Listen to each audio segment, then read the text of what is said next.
बिहार में चुनाव के मद्देनजर सियासी पारा चढ़ चुका है।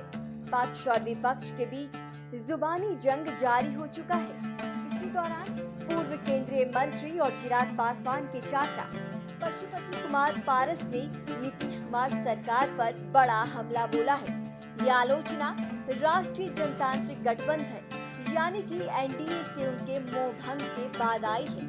पशुपति पारस यानी कि राष्ट्रीय लोक जनशक्ति पार्टी के प्रमुख ने तल्ख टिप्पणी करते हुए कहा कि बिहार पिछले 2 दशकों से अप्रभावी शासन से पीड़ित है। इस दौरान एक भी कारखाना नहीं लगा।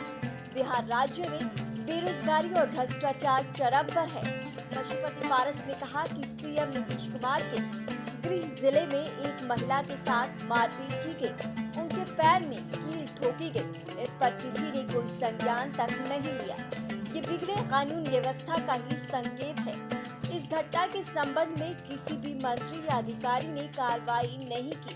ये प्रशासन की विफलता की ओर संकेत है। बिहार में गृह मंत्री अमित शाह जैसे लोगों द्वारा किए जा रहे हाई प्रोफाइल राजनीतिक प्रचार की प्रभावशीलता पर सवाल उठाए। उन्होंने कहा कि लोकतंत्र में सर्वोच्च शक्ति जनता के पास है।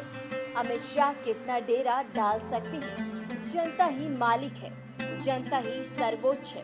कहावत है, कुर्सी पर बैठा व्यक्ति चौकीदार होता है और जमीन पर बैठा व्यक्ति जमींदार होता है। उनके एक वोट से देश में लोकतंत्र व्यवस्था और मौलिक अधिकार सुरक्षित है।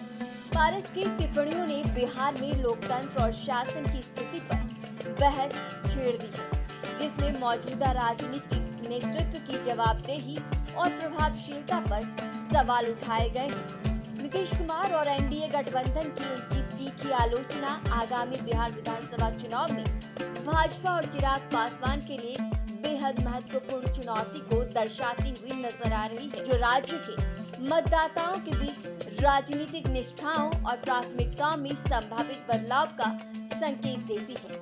निष्कर्ष के तौर पर बिहार के राजनीतिक परिदृश्य में स्पष्ट बदलाव देखने को मिल रहा है, क्योंकि पशुपति कुमार पारस जैसे प्रभावशाली व्यक्ति वर्तमान प्रशासन की विफलताओं की खुलेआम आलोचना कर रहे हैं। ये घटनाक्रम जनता और राजनीतिक संस्थानों के बीच बदलाव को दर्शाता हुआ नजर आ रहा है।